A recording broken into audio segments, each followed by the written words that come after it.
What's up, movie fans? Guys, so recently, two brand new pieces of MCU content were put on Disney+. So today I decided I would do a double review of both of them. Today we are reviewing She-Hulk Attorney at Law, the brand new Disney+ show, and Werewolf by Night, the brand new Disney Plus TV special. So I'm going to go into all of my thoughts on these two new pieces of content, everything I liked, everything I disliked, and then my final score of both of them. So we're going to start with Werewolf by Night because that's probably the one that I have the least to say about. So, getting into this, everything that I liked about Werewolf by Night. Werewolf by Night is probably the most unique and experimental piece of MCU content ever. Like, a lot of Phase 4 has been very unique and experimental when you have projects like WandaVision and What If, where they're like trying something brand new. But seriously, Werewolf by Night is like more unique and new than both of those series combined. Like, this is completely different from anything we've ever gotten in the MCU. And I really like that. I wish more pieces of MCU content would do that.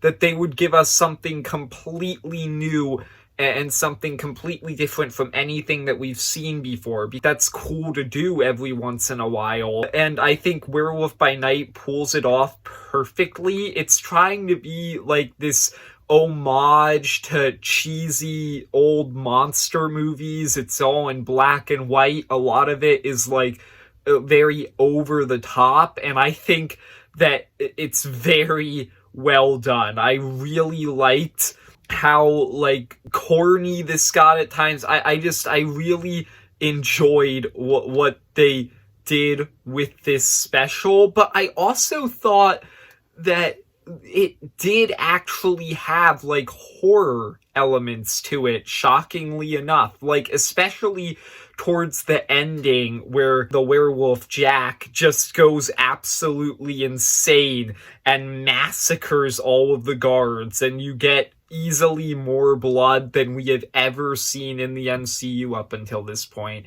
And I just thought that all of that, making it so extremely different from anything else, paid off to make something very unique and fun.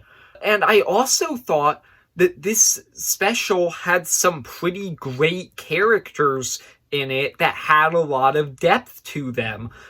Jack and Elsa are obviously the two main characters, and they actually have pretty interesting backstories. They don't dive into them that far, but they dive into them just enough to make these characters interesting and make you enjoy following them.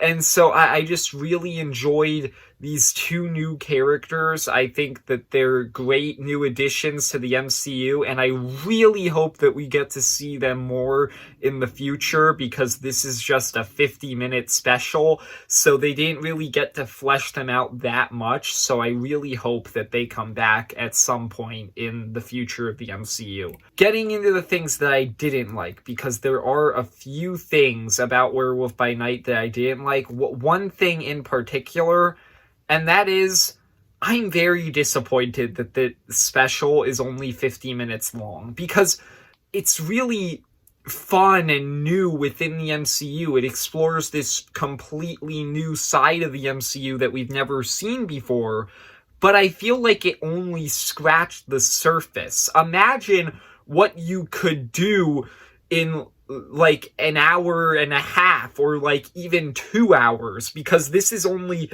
a 50-minute long special. But if it was longer and really got to flesh out its world even more and do more interesting things with it, this could just become one of my top 5 MCU movies, honestly. Probably not that high, but still very high. Like, I think that if this was a bit longer and had more time to flesh everything out, this could be something very special. So I was a bit disappointed with the length, But apart from that, I don't really have any problems with Werewolf by Night. I thought that it was a really good special, and I hope that the MCU does more things like this in the future. I know that they're planning on releasing more specials. There's supposed to be a Guardians of the Galaxy holiday special later this year. But like I really hope that they make more unique things like this in the future. So yeah, those were my thoughts on Werewolf by Night. I really liked it. Now getting into She-Hulk. Now, She-Hulk definitely has not been as well received as Werewolf by Night has been amongst, like, fans and critics and stuff. She-Hulk is probably the most hated piece of MCU content ever made. This thing has just been getting destroyed by a bunch of different people. It has an incredibly low audience score on Rotten Tomatoes. And honestly, I think that that's a bit much. But if I'm being honest here, I'm really not that big of a fan of She-Hulk either. I'm gonna start and get into the positives, what I liked about this show. I thought there were a lot of elements of She-Hulk that were very fun and entertaining. Specifically, so some of the things that I really enjoyed were the fourth wall breaks. I really think that there should have been more of them before the finale, because you just have talking to the camera every like 10 minutes per episode, and then you have the big fourth wall break in the finale. But I wish they would have like sprinkled more of them throughout the series, but ultimately what we got was pretty cool with the fourth wall breaks.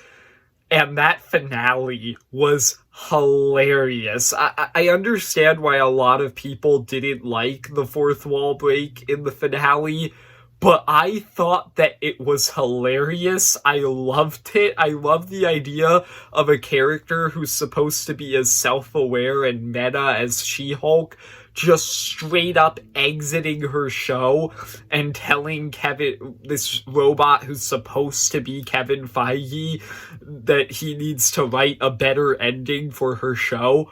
I thought that was hilarious. And just seeing that makes me wonder, like, imagine the potential for what they could do with Deadpool in Deadpool 3 with the fourth wall breaking. Like, are we gonna see Kevin again? I really hope that we see Kevin again. Please, Marvel, bring Kevin back in Deadpool 3. I think it would be hilarious. Yeah, I really enjoyed the fourth wall breaks. Another thing that I really enjoyed, this show is supposed to be like a legal comedy, and so I actually really liked a lot of the court cases that they came up with in this show. I don't think they were as compelling as they could have been, but they were creative. I like the idea of Wong suing a magician for practicing the mystic arts illegally. I like the idea of a superhero getting sued because somebody trademarked their superhero name. I like the idea of somebody suing the creator of their supersuit because the supersuit didn't do what the person was told it would do. Like, those are creative, fun ideas to do in like a legal show set in a superhero universe. And so I thought that a lot of those ideas were very fun. I also had a lot of fun with the guest appearances in this show. Specifically, you have Hulk, who I thought was pretty great here. I thought that he had some fun chemistry with Jennifer. I really liked their interactions with each other in the first episode. And I thought that the way that he was trying to help Jennifer, like, navigate how to be a Hulk, because he's obviously gone through this, I thought that was interesting. Then you have Wong. Wong's always fun. Just, Wong is one of the most funny characters in the MCU, and so I had a lot of fun with him here. And then, easily, my favorite guest appearance was Daredevil. I think that's true for just about everybody. Daredevil was just done so well in this show. His chemistry with Jennifer, it honestly just felt like he was just taken right out of Daredevil and put in this show, and I hope that continues into future pieces of content. I've seen a lot of people complain that Daredevil is too comedic in this show and that he makes too many jokes because the Netflix show was so dark and depressing, and so they hate the fact that Daredevil is being more lighthearted in this show. Take it from somebody who just watched Daredevil for the first time earlier this year. You need to rewatch Daredevil, because I seriously think that a lot of people are misremembering him. He isn't dark and depressed the entirety of Daredevil. He's not Batman. He cracks jokes. He messes around with Foggy and Karen. And his last scene in Daredevil, the new napkin scene, the very last scene of the show, is literally him, Foggy, and Karen talking about how their lives are going to be going forward, and they're optimistic and lighthearted about it. Daredevil is not dark and brooding all the time. He can step into this more comedic light, and it doesn't feel completely forced. So yeah, I don't get those complaints. Then, the last thing that I really liked about She-Hulk was the main character, She-Hulk. I thought that she was an interesting character. I thought she was very fun, and I thought the way that she's, like, kind of cautious about She-Hulk at first and doesn't really like the idea of being this superhero while also trying to balance her life as a lawyer, but throughout the show kind of realizes the ways that She-Hulk can be used for good. And I liked that. So, with that being said, like I said, I'm not that big of a fan of She-Hulk. I have some very big problems. So, getting into the negatives, this show is supposed to be a legal comedy. Major problem with that. The show is only really 50% funny, if I'm being totally honest. Like, I talked about the elements that I had a lot of fun with that I thought were really funny, but there are a lot of elements throughout this show that just kind of fell flat for me. I did not think that all of the episodes were that funny. And so, yeah, I just think that this show kind of failed as a comedy, not entirely, but just for a lot of it. There was a lot of the comedy that fell flat, and that's not great when your show's a comedy. And then the other thing, this show, even though it had some really fun court case ideas, I'm really not sure if it explored the court cases as well as it could have. Like, I don't think they were as compelling as they should have been a lot of the time. And so, She-Hulk is a legal comedy that doesn't do the legal part that well, and it doesn't do the comedy part that well. You see the problem? I think that this show really fell flat on a lot of the things that it was trying to do. And that's my main problem with this show, and the reason why I'm really not that positive on She-Hulk. And then the other thing that I thought was negative about this show was, you might have noticed I didn't mention Abomination when I was talking about the guest appearances in the positive section. And that's because I thought Abomination was the only guest appearance that I didn't really like. I just rewatched The Incredible Hulk recently, and so I think the fact that in this show he's so lighthearted, this is a case where I think that a character being put into a more comedic setting actually didn't really do the character that many favors, because I don't think Abomination was a comedic character basically at all in The Incredible Hulk. He was constantly serious, and so it felt a little bit forced in this show.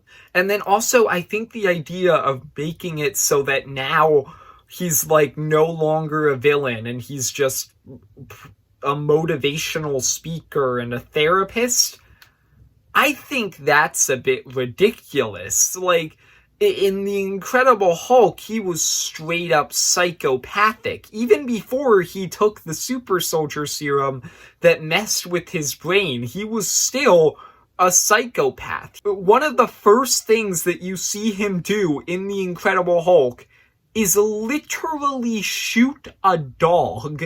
Like, he was never a motivational or, like, nice character. He's always been psychopathic. I was waiting the whole time for this reveal that he wasn't actually good, he wasn't actually a changed man, and it never came. So yeah, I was disappointed with Abomination. So overall, She-Hulk, I think, is kind of a mixed bag, but Werewolf by Night, I really enjoyed. So yeah, those are my thoughts on both She-Hulk and Werewolf by Night. I hope you enjoyed. If you did, leave a like and subscribe, and comment down below, what did you think of this show and this special? And see ya, movie fans.